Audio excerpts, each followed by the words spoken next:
I'm the nervous one. This young lady has already been interviewed by Charlie Rose and Ellen. So, yeah, my heart's pounding and she's as cool as a cucumber. So, enough said. So, Marley, for those of you who don't know, Marley has had quite a year. Why don't you tell us about the past few months for you? Okay, so first of all, hello everyone. My name is Marley, and I started the 1,000 Black Girl Books campaign. So in this campaign, I collect books where Black girls are the main characters and donate them to schools and communities that are lacking diversity in the books that they read. So what that means is that I use social media and I use talking to my friends and my family and people at conferences like 3% to tell them that why diversity matters and to donate books so that I'm able to give them to schools. So for the past year, actually, it's about to be a year on like November 24th, I've been collected 8,000 books for Black girls as the main character.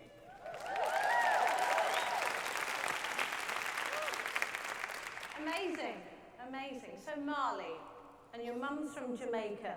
3 guesses here. Bob Marley? Yes. Okay. Okay. So what's your favorite Bob Marley track? Well, my favorite is I Didn't Shoot the Sheriff by... no, I Shot the Sheriff, sorry. Wrong. I Shot the Sheriff. I don't know why, but I think it's really catchy, and I have it as my ringtone on my phone for when I wake up. Mine's Blackbird, I think. Oh, I like that one too. Yeah, it's pretty cool, right? I passed the cool test, I think. Okay, so quite a year, lots of famous people. Should we name names? Well, we can. Okay, why not? Well, I mentioned Ellen and Charlie Rose, but I mean, the First Lady. Yes. Who else? Gloria Steinem, Angela Davis, Amanda Stenberg, Sky Jackson. This girl has had the career that most of us girls have dreamed of in the last 9 months, right? Yes. Okay. So you've met all these amazing women. Have any of their words stuck with you in terms of inspiring you? Is there anyone in particular that has, I don't know, given you food for thought when you're, doing your thing? Well, I think actually Rihanna, when I met her at Black Girls Rock, because she told me that she said, there's not a lot of Black girls out there trying to make the world better, but what you do, you need to keep doing it, and thank you. So wow. I think that's Rihanna. So we're here because of this. This is our mantra today, the last 2 days. How does it feel to see what your mum said on posters and on books and things? Well, it's really cool to see what my mom told me. When I was telling her about the issue of not seeing diversity all over these books and these magazines and all over places that I try to have this work be done.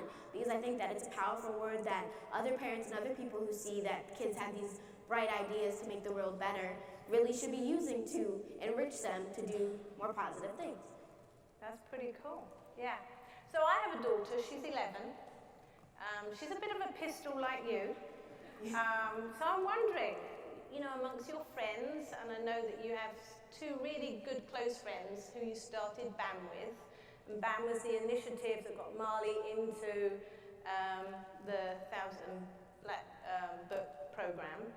So tell me a little bit about your friends and how they inspire you, and if you think it's, you're unique, or do you think there's a movement out there of powerful young 11-year-olds? Well, first, I think that I am unique in what I do, but I do think that there is still a giant movement of young people who are trying to make the world better by using their gifts and talents and the things that they love to do.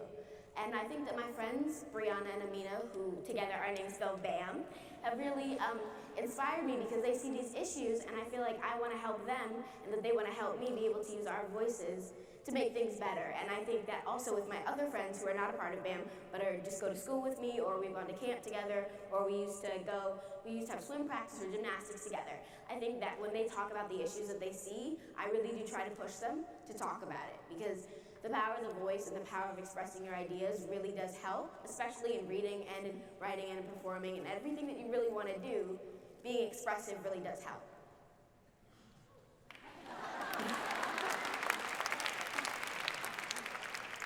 So we're here because Kat Gordon realized that there was something that needed to be done about gender equality in the profession that I'm in. And you're here because you realized there was an inequality in literature and certainly young black women being represented. And that's our sort of crossing point.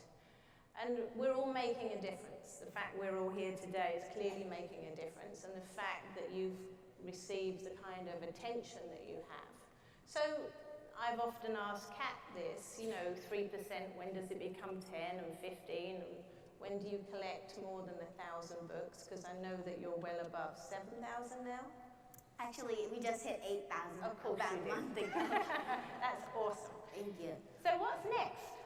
Well, what's next for me is that I want to be able to go across the country and hopefully the world to talk to other young girls about what they can do to make the world a better place using the things that they love, and to promote this diversity in reading and diversity in all things that people want to create for girls and for people in general. And then the next thing after that would be writing a book about how young girls are able to use their voices to make the world a better place. That's amazing. Thank you. Amazing. Marley's already been a guest editor at Elle magazine, and you ran a blog for a while on that, which was fantastic because you had said that being an editor was your dream job. Yes. So you've checked that box. Check. Well, I want to keep working, but check for now. Yeah, check for now. And you had the good fortune of interviewing Hillary Clinton. Can you tell us a little bit about that? Well, that was so cool. It was like really, really awesome to be able to talk to Hillary Clinton, hopefully the next president of the United States. And to be able to hear more emotional things about her. Like, I didn't know what her best friend's name was, and I didn't know an embarrassing story about how one time she got her hair cut and she had to use a fake ponytail because it didn't look good. And you had the same issue, didn't you? I did actually when I was like 2 years ago when I was, nine, I had my hair up and like a piece of my hair fell out. A piece of my hair fell out of the ponytail, so I just cut it off. And I thought it would be okay because, no one can see it. But I didn't realize that it was a giant ball of hair just on my forehead. And my mom wasn't there at the time. My mom's right there in the audience. And she didn't know, so when I got to see her after we drove to Philadelphia to see her, she was like, "What happened?" And I was like, "Well, I cut my hair." So, yeah. And Hillary's known for some hair issues. So she had hair issues when she was a young girl too, Yeah. the ponytail. And what else did you learn about her that inspired you? Well, I think I also learned some of the advice that she had been given and the things that drive her. Like when people oppose to what she can do and when people try to take the ideas that she's created. I think I got to see how when she was younger, how that affected her, and when she was my age, how people not always wanting her to shine really did affect her. And do you think she's a positive role model for women? Yes, I do. I completely do. But she's taken away your job, which will be the first female president of the United States, don't you think? Maybe, but I'll be there one day. Oh, I don't doubt that.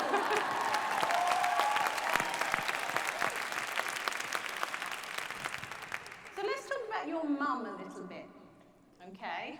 I'm a mum, and so I know there are certain house rules. What time do you go to bed with all this PR and stuff you're doing? I don't function very well if I don't sleep 12 hours, which I know is a lot, but 12 hours is what I need, so I go to bed at like 8:30, really early. Okay, so mum's kind of still keeping you in track. That's good to hear. It's good. I like it. Yeah. Because I feel like I'm a little gremlin-ish when I don't sleep as much. Okay, well that probably explains what I have to deal with most days, the gremlin. But your mum's obviously influenced you a lot. Marley's mum is a powerful activist. Janice is here. And certainly without that influence from mum, we can certainly see the young lady she's raising, which all credit to mum.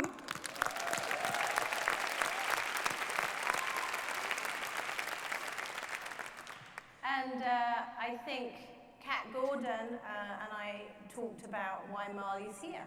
And Kat had heard Marley being interviewed on NPR, and it was one of those driveway situations where she had started a journey at the start of the interview and finished the journey on her driveway because she couldn't get out of the car because she was just mesmerized by what Marley was saying, and hence that's why she's here. So I think it's quite wonderful. But you've also had a very big day in other ways today, have you not? Yes, I have, actually. So today, a couple weeks ago, I found out that there was a mural being created about me and my campaign at a school in Harlem, and I was really excited and really happy, and my dad went to see it yesterday, and today I actually got to see it. So the picture should be up here very soon, but it was so cool. There it is!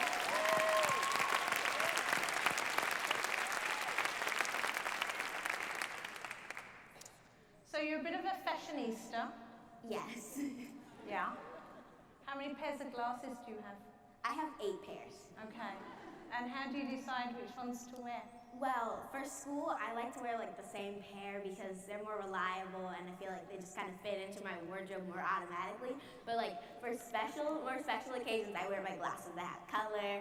Or like for on Halloween, I was a Powerpuff Girl. I was a green Powerpuff Girl, so I wore my green glasses. And I think that my glasses also have become my favorite accessory because no matter what, I have 8, so I can do whatever I want with my glasses, and that they become a part of me. That everyone's like, oh, Marley has the bright green glasses, and Marley has the purple glasses that look like eye goggles, and Marley has the glasses that make her look like a librarian. So I think that I really do enjoy the way that the glasses have fit into my personality and how they kind of add the spunk to my looks. Cool, right? That's awesome. So, quite a year. How's this affecting your friends? And I mean, because you're kind of famous now, right? Yeah. So how are you managing that?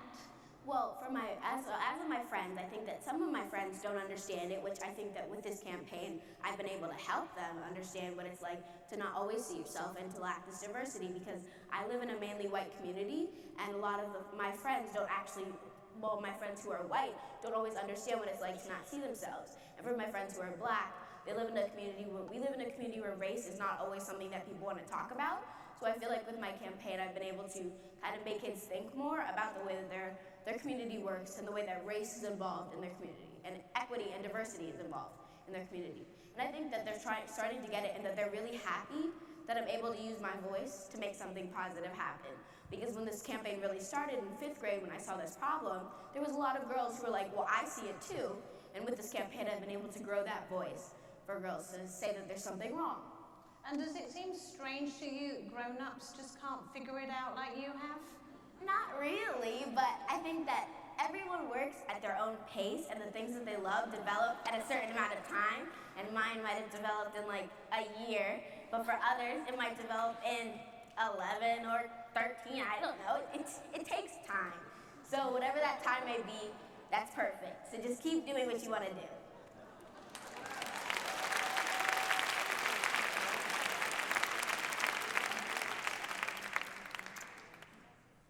So, you clearly had a lot figured out. What do you think are the hardest things for you next? What do you think? What are your biggest challenges ahead, do you think?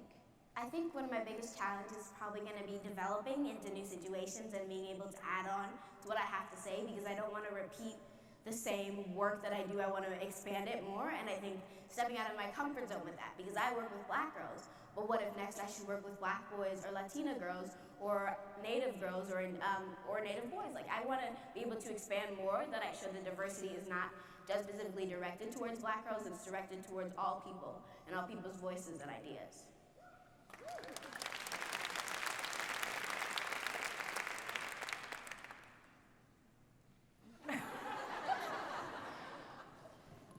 Any questions for me? Actually, yes. Oh no! Just two questions. Okay. So if you had to have any superpower, what would it be and why? And I'll just do that one first and then I'll ask the second one. Superpower. Well, it's got to be flying, isn't it? I mean, I've just navigated the traffic in Manhattan to get here. Nightmare. So So yeah, I think I would love to fly. That would be my superpower. Not to, just to be able to get around a little easier. Yeah. Okay, that was a great answer, but Okay. and my next question is that if you had to give any advice to your kids, what would you tell them? Follow your heart, because I think what's driving you is clearly a passion to do good, and that comes from inside.